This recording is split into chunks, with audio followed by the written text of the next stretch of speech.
Gangster with My Health, where we talk to people about, how they kind of changed their life and started doing some things in a much more progressive way. Today we got it. Look, it's double trouble today, y'all. We got one of my favorite couples in the building. All right, we got Vegan Monk and his beautiful wife, Miss Tammy. How you guys doing? Good, good. What's up? All right. Now, how y'all doing on this quarantine? Y'all quarantine booing and all that? How's that going? Well, we go from the living room to the kitchen, to the Okay. bedroom, to the bathroom, to the living room, to the kitchen, to And the all front over porch, again. to the back porch. I like It's that. good though. We just chilling. Look, we was before this even happened. We was already together a lot. Cause my job, Okay. I come and go all the time. You know what I'm saying? And she was doing working from the house, so it really is not a big difference. Okay. Okay. What would you say about that, Tammy? How you feel about it? I actually like it. I get to spend time with the person that I love the most. We getting clean air, so we get out and get our walk and ride our bike. So I'm Right. enjoying time together. Dope, dope, dope. Okay, so we're gonna start off with you, Monk, man. Just kind of tell us how you. Well, first of all, tell the people a little bit about yourself and who you are, what you represent, all of that. I was born in the civil rights movement, so I'm a little bit older. So everybody knows, I mean, most everybody, the diets of black people and poor people were very bad growing up as a child. So we were a product of the system. So, a lot of our food was like powdered milk. Uh, when we had hamburger, that was a treat. You know what I'm saying? Hamburger's no good.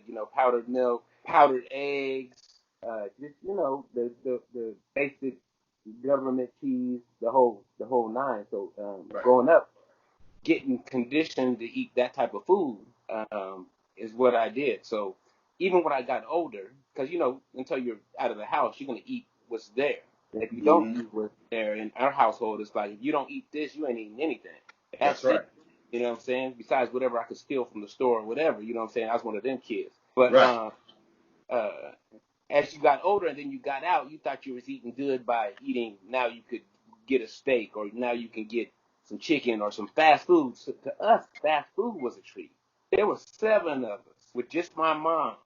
So we thought Wow. if we got a hamburger, just hamburgers and fries for seven kids. I mean, you damn near had to take out a loan in our household to Right. make that happen. So Right. we thought that was a super treat. So we thought this poisonous food was a treat for us. So after I got out the house and I could get this type of stuff, even before I got out of the house because I got these little jobs when I was in high school. I thought that was a treat. I thought that was the thing to do was eat this fast food. I thought that was the good food because it was a step up from this government food. So I thought.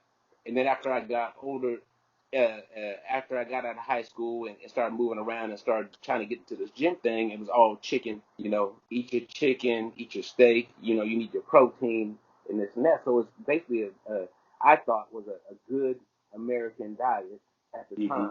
Because I didn't. Real quick. Let me intervene real quick. Let me ask you a question. So, you just talked about chicken. You talked about protein. A lot of guys that hit the gym real hard. They real big on the chicken. They real big on trying to get some eggs, some protein. What would you say is the biggest misconception that these dudes have about protein? Well, first of all, that narrative is always been around, but it was the agenda behind that was for these industries to make money. So you're never going to hear protein without some type of meat attached. I went to a restaurant one time and I ordered a salad, and they said, "What kind of protein do you want on your salad?" I'm like, "What do you mean? What kind of protein do I want on my salad?" "Oh, do you want chicken? Do you want?" So they're linking protein with animal products. Mm. Not. Most people don't know that there's a lot of protein in plant products, right? Right. So first of all, a mother's milk has very, very, very little protein in it, and it's the perfect food for a human being, Mm. right? We drink cow's milk, which has like I don't know how many times the protein that we need. It's for a baby cow to grow 600 pounds in a year. So we're taking these massive doses of protein. And like with the milk, we can't even process that. You know what I'm saying? So a lot of people, they're taking all this extra protein, either their body, kicks it out, or it's stored as something else. It's not even beneficial to what they're trying to do. So Mm. this over proteining themselves. And everybody knows when you eat too much protein, it has adverse effects on your body. in Correct. your health, right? So we were eating too much. They try to say, I think, what a gram for every pound or something like that. We just way too much protein. And since I became a vegan and stopped eating meat, I haven't lost anything. You know what I'm Mm. saying? As far as strength, as size, and I know I'm not eating nearly half the protein that I was eating before because I was eating egg whites all day, chicken all day, Okay. turkey. You know what I'm saying? I was shoveling it down. So your body's only going to use what it needs. Right. So, okay, so tell the people how you actually came to become a vegan. This is a very interesting story. Well, I didn't intend or plan on becoming vegan. I didn't know what a vegan was when I went vegetarian. I went vegetarian first, but 3 years into my meditation practice, and we were together. We were together when I was still eating meat. I was still heavy into the chicken and turkey burgers and all that, seafood and all that.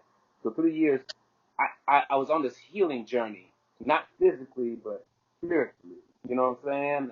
And mentally, because I was used to be an alcoholic, and it was my crutch, but it was tearing my body down.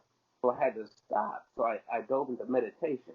So 3 years into my meditation, I'm at a restaurant and I'm eating, and I'm looking at the menu. It's one of them like Black Bear Diner things. It's in Oakland, but it's called the Buttercup. Okay. And all the stuff on the menu was like chicken fried steak, that type of, what I'm saying, Right. bacon, what I'm saying, all that type of food, steak and eggs. And I'm like, man, none of this look good at all. So I got a vegetarian omelet. So usually when I get an omelet, I'll get pieces of bacon on there, or Right. some side of meat, or some ham in there or something like that. How Right. they do them omelets. I'm like, none of this is appealing to me right now. So my friend that I was with said, "Are you a vegetarian?" And I looked at her and I said, "Yes." And I I did not know why. I Right. said it. When I said it, it was with conviction, and I knew I wasn't going to eat meat anymore. So I'm Mm. like, wow. And as soon as I left there, I started looking stuff up. I said, I just stopped eating meat. I know I'm not going to eat this meat no more.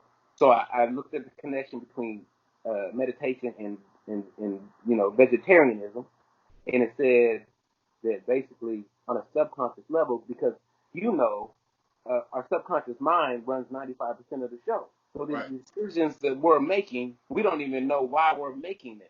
Mm. It's a subconscious move. Right. So it says subconsciously you didn't want to do any harm to any other beings that have the ability to suffer. And I kind of stepped back like this, like thought about it, and I said, well, that makes sense.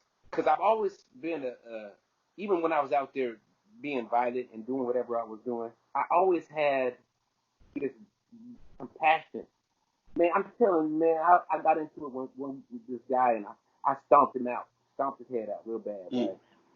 After I was left there, I was like, man, I hope he's all right. Mm. That's what kind of conflict I had Right. going on Right. inside, right? What I was doing in my life wasn't matching Wasn't what I right with your spirit. Right. Right. right. It Okay. wasn't. So I started thinking about this, and I'm like, I couldn't kill that animal. If someone said, you got to kill this before you eat it, I wouldn't be able to do it. Mm.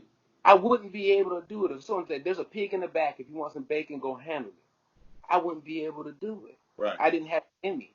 So what that told me at that moment was, if I wouldn't be able to do that, why am I going against what I know is right? Right? Why am I going against that? Why am I still eating this when I couldn't do it myself? Why am I basically paying someone else to do this for me? So if I Mm. can't do it myself, why do I feel it's okay or justified to have a part in that? Mm. You know what I'm Right. saying? Right. If I can't do it, it's almost like telling someone else to go do your dirty work for you. You know what I'm saying? Right. If I Right. can't, I mean, that's pretty much what it is. right, right. Yeah. If I can't do it, then why should I eat that? And it made Right. some sense to me at that time. But I wasn't vegan yet. I didn't know what a vegan was, even though when I looked it up that day, I think I seen the word vegan in there.